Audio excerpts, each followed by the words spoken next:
Günaydın, günaydın. Bugün yapacağım performansların en ileri düzeyini sizlere sunacağım. Hem hıçkırıyorum hem de şehre merhaba yayını yapıyorum bu sabah. Merhaba dedeciğim, merhaba.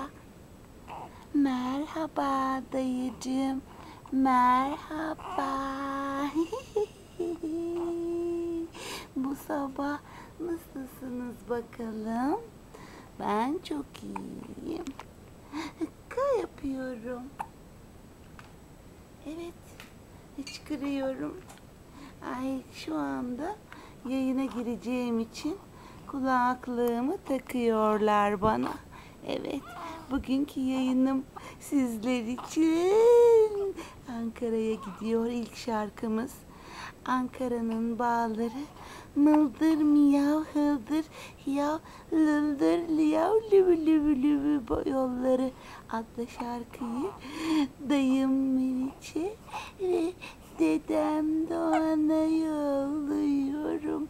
Ankara'nın hulları kıldır kıldır fılları fıldır fıldır hılları adlı şarkımızda oynamaya başlıyoruz. Ankara'nın buğları da kıldır kıldır yılları tırıtın tırıdı yirey kaldıramayan kolları dın dın dın dın dın dın.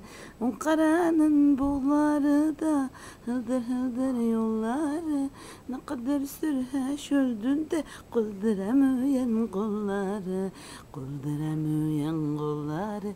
Sayın izleyiciler ve dinleyiciler, hıldır hıldır yolları derken ayaklarımızı şu şekilde kaldırıyoruz. Aynı zamanda kıldıramıyorsun kolları bölümünde de dilimizi böyle çıkarıyoruz. Böyle dil çıkarıyoruz işte böyle ve kollarımızı böyle yukarı aşağıya oynatıyoruz. Öyle yapmaya da devam ediyoruz. Dilimizi sakın unutmuyoruz. Dilimizi özellikle ellerimizle beraber Ankara'nın boğları da kıldır yılları. İşte o bölümü sizin için tekrarladık.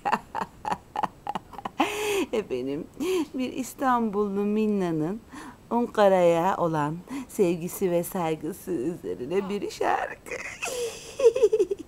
Bayılıyorum bu sabah yayınlarına. Evet, şarkımızı sizler için çaldık. Evet, stüdyo şefim beni uyarıyor. Diğer şarkıya geçmem lazımmış. Fakat şarkıyı bulamıyorum. Neden bilemiyorum. Dilimi çıkarıyorum ama şarkıyı çalamıyorum. Ankara'nın boğları şarkısına takıldım kaldım. Dayırı eller havaya hep beraber dans ediyoruz sayın izleyiciler. Eller havaya. Stüdyo şefimi dinlemiyorum. Ley ley hıldır yolları kaldırdım da kolları da hındır mındır kolları hındır ıttırı ıttırı nımtırı tıntırı ne ayakları unutmayın sayın seyirciler ve izleyiciler. Ayaklar, evet, eller ve ayaklar. İşte bu şekilde yayınımıza burada ufak bir ara veriyor ve az sonra sizlerle birlikte olacağımızı söylüyoruz. Sakın ve sakın sayın seyirciler bizden ayrılmayınız sayın seyirciler. Ben bir Ankara